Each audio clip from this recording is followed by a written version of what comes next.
All right, friends, let's look at those fascia lines and how they affect the body and how they're relevant to the practice of yoga. Now, the front line, we learned that it covers the entire front body, all right, from the back of the feet up the outer shin, up the front of the thigh to the pelvis, and then it starts again from the pubic bone up the entire front sheet of the body. Try to demo that all the way into the base of the neck. So, right?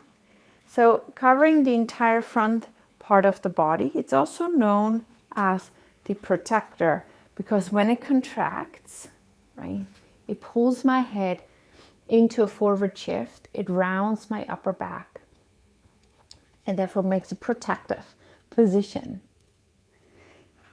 When I back bend, when I bend my knee, extend my hip, this line has to elongate, right? And its opposing force is exactly behind, which is the superficial back line, which goes underneath the back of the foot, up the back of the lower body, up the back body, above the sacrotuberal ligaments, up the entire back body, into base of the neck in one myofascial sheet.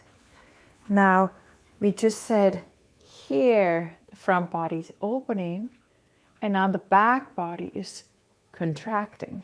However, I prolong it, especially in long passive stretching motion, like in either yoga practices, when I do the opposite, which will be a flexion in the hip.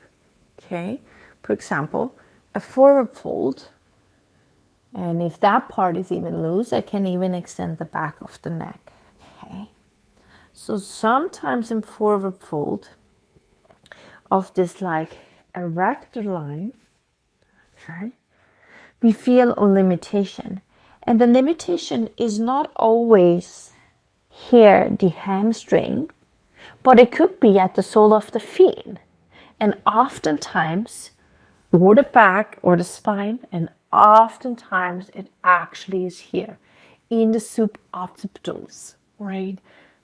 Right at the base of the neck, where because we're in this position and have shortened neck extensors, it's called, right?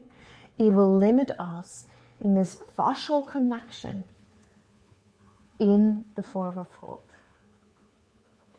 So front and back body are really holding each other's balance. Okay, front covers the front body in one myofascial sheet. Superficial back line covers the back line in one myofascial sheet. And then they hold each other's balance. So therefore we want to make sure when we create sequences that there's also a balance between the amount of forward folds and the amount of back bend.